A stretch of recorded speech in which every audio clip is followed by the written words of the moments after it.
Don't worry, we'll get into all of that very soon, but I first have to say, with everything that was set up before this episode, it did let me down a little bit. Maybe I overhyped myself again, or maybe I was just expecting too much. In this episode, we get a fight between Suleta and Annie. Guel and Lauda also have an intense fight.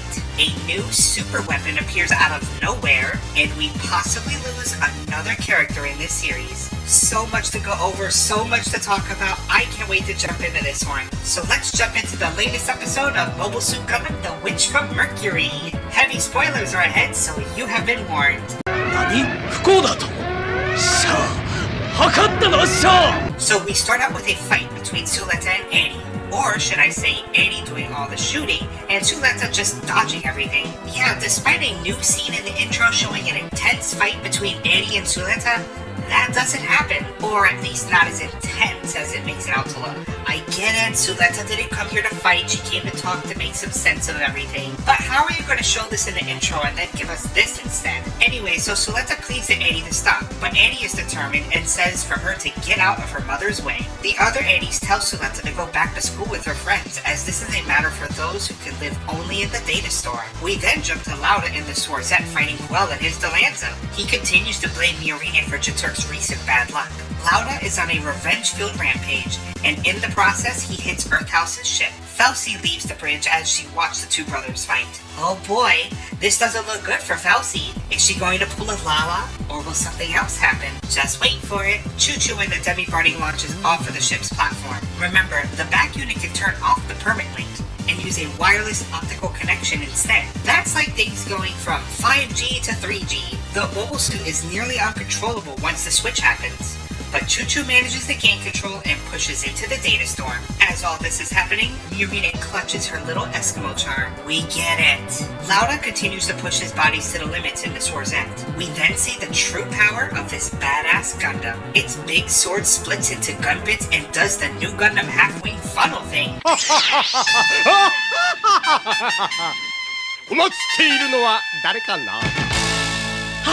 New Gundam no Oji-san! The Michaelis may be my most favorite mobile suit, but this Gundam just topped as my favorite of the series. I mean, just look at how badass it looks. Also, a beam-bladed katana? That's just icing on the cake for me. Anyway, so Lauda brings up how Guel didn't tell him about her father's death. He really took that personally.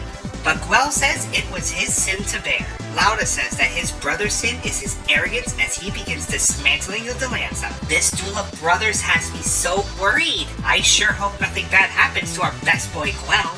How foreshadowing.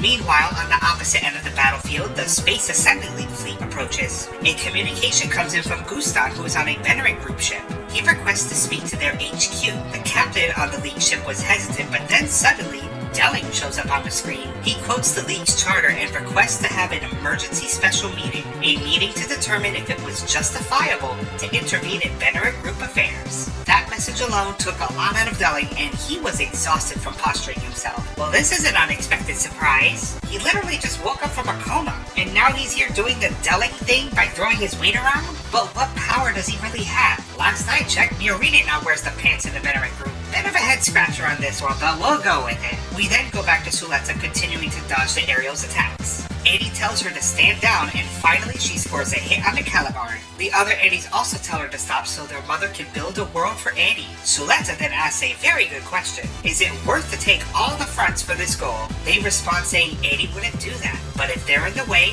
their mother will not hesitate. Suleta finally fires a shot, but then hits a gun node. The aerial uses this opportunity to do a shark kick on the Caliban.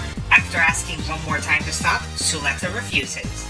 So Annie brings out the cavalry, all of the gun nodes. Suleta then cries out that she cares about Annie and her mother. As this is going, the gun nodes surround the Demi-Barding, and it looks like it's game over for the crew. Suddenly, something weird happens. The gun nodes begin to turn off as something pulses from Quiet Zero. Some sort of data interference occurs and degrades the density of the field. Choo-Choo takes advantage and makes her way towards Quiet Zero. Lady Prospera arms herself as she takes matters into her own hands. Okay, so this is getting more and more convenient. Annie trying to deliver the finishing blow to the Demi-Barding's crew, but a random data interference interrupts the data storm? If it's some kind of Space Assembly League ploy, why not use it from the beginning?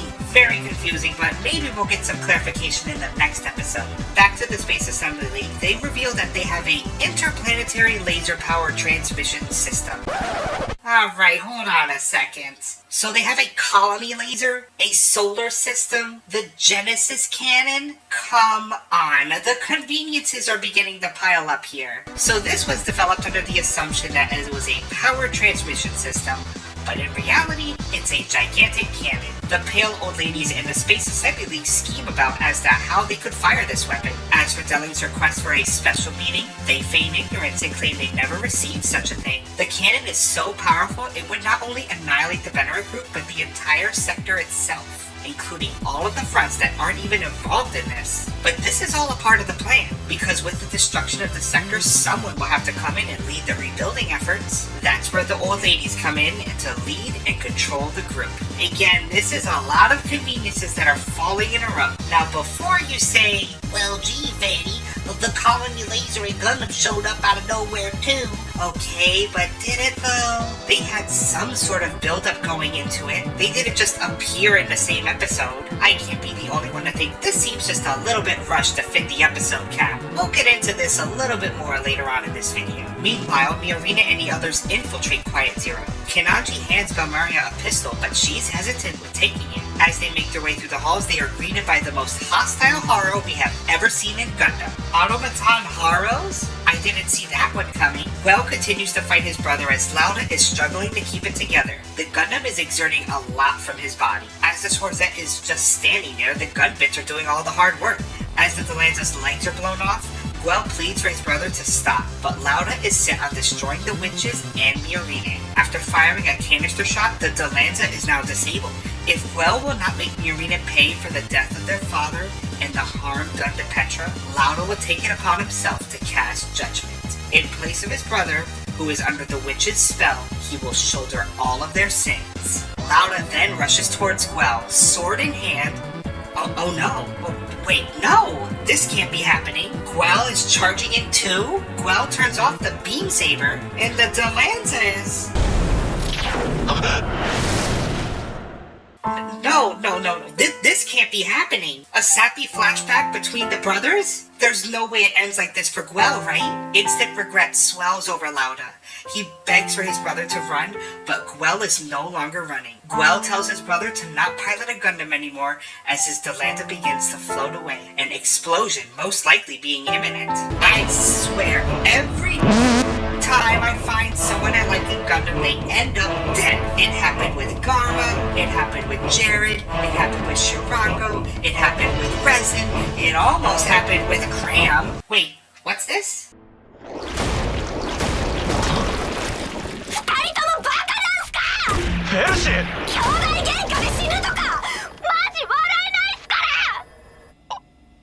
Felsi came to save the day. Oh, thank goodness.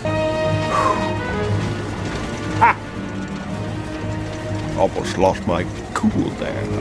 Felsi just moved up like 20 slots in this series. I apologize for calling you a snaggletooth. You're a hero and shall be awarded as such.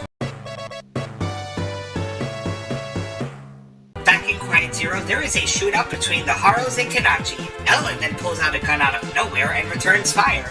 Another convenience, but this is a believable one. Belmaria, Ellen, and Miorine must make it to the core block to disable Quiet Zero. After using a flashbang on the Haros, they make their move. They tried entering a code, but it would not work. They try again with a slight difference to the code, but another error. Lady Prospera then shows up and says she changed the password. Well, gee, what a dastardly thing to do. Who would have thought that the password to a giant super weapon could have been changed? Annie tells Suletta that Miorine is with their mother, and she warns that her mother would kill Miorine. The Haros lay down suppressive fire as Belmaria pleads to Prospera to stop. A child like Annie is blessed with Vanidus' ideals, but she has no world to go to, so she will make one for her. Another failed password attempt, and you would think by now the system would lock up, but only conveniences for the protagonist seem to be happening in these later episodes. Miorine asks Prospera if she cares about Suletta at all. She says that she loves her, but now she has her friends. As Miorine talks about how Suletta was in pain in the collarbone, the Aerial and the collarbone meet together in melee combat. So I guess this is where the intro was alluding to. I just wish this fight between Annie and Suletta had more fight and less dodging. After Miorine tells Prospera to love her daughters equally, she's nearly struck by a shot and Prospera tells her that's none of her business. Miorine then tries to hack the system by going around the admin rights. Ellen's gun was shot out of his hand and Prospera closes in on Miorine. Then a shot is fired at her and it was Belmeria of all people. Her uncontrolled shot somehow disabled the two Haros. Ellen grabs his gun and disables another Haro. Just like that, there's only one Haro left. Miorine breaks into the system and sees a familiar name.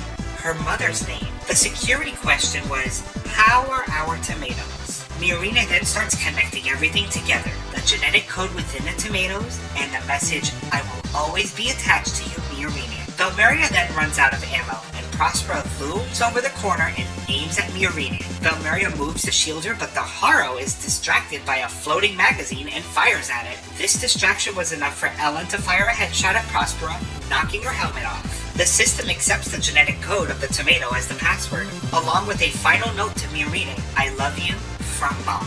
And just like that, Quiet Zero's immense power has been disabled. So, all the way back from episode 1, Miorine mentions that these tomatoes were specially bred by her mother. Who knew that here we are in episode 23, it all would make sense that these damn tomatoes had a secret in them that would somehow unlock all of this. By the way, with the scene being as intense as it was, no loss of life or not even an injury. Not very Gundam-y. Prospera, defeated and helmetless, is approached by Miorine's extended hand. She reminds her of her words. Move forward, gain two. She says that her, Suletta, and Eddie, all of us, will be a family after all.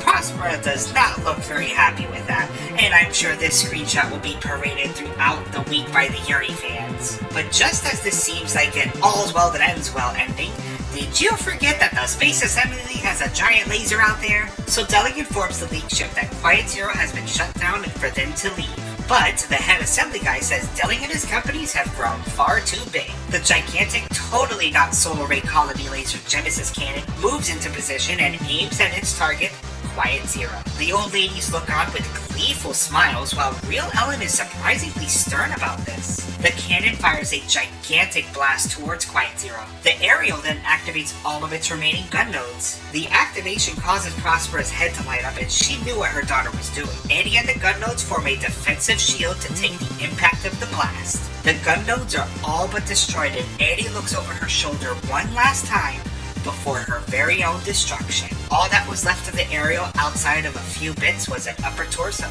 and Prospera cries out her daughter's name as the episode ends. What an episode this was, comrades. It really had a final battle vibe, but I also feel a little miffed by it. I really think this series could have benefited with more episodes setting everything up for these last few episodes. I know I've brought it up before, but the Space Assembly League showing up in the beginning of the series, then disappearing, and now they become a huge factor towards the end. I feel like they're just checking off the boxes for villainous Gundam tropes. Now with the emergence of this giant space laser cannon, the focus will shift towards that. Also, I was expecting this high-stakes battle to have more involved. The duel between Suletta and Eddie was mostly just dodging and done off-screen. None of the boarding crew were killed or injured. It seems like all of the high stakes involved, there was no consequence. There's no way Prospera accepts Miorine that they all live happily ever after as a family. Where do you go from here? Quiet Zero is shut down. The Aerial is seemingly dead. The Space Assembly League has no main bad guy. I don't even think their president was even named. I was worried that this would happen with such a short 25-episode series. But here we are. Don't get me wrong, I really did enjoy this episode, and I am happy to see Guel survived. No, really, that scene really did give me a heart attack. But I feel like this final battle should have been right here with Quiet Zero, not some shoehorned, glorified solar ray showing up out of nowhere. Anywho, comrades, that's the video. Please let me know what you think down below. What are your thoughts on this episode? Did the Swarzette live up to your expectations? And did you feel sad for the Aerial as Eddie looked over her shoulder one last time? Personally, I think there's gonna be some stupid thing where Eddie is backed up into a thumb drive. At this rate, anything is possible. I look forward to the next exciting episode, final episode. Wait, final episode. Is it really the final episode? Hey, is it really the last episode next week? But what happened to 25 episodes? I was wrong the whole time? They counted the prologue as an episode, so that would make it 25? Well, why the hell did no one correct me on that? Bullshit! Congratulations, you made it to the end. The cringe is over. Unless you want more. Do it. Click those videos in the box. Do it. Do it! Think fast, Chuckle Nuts!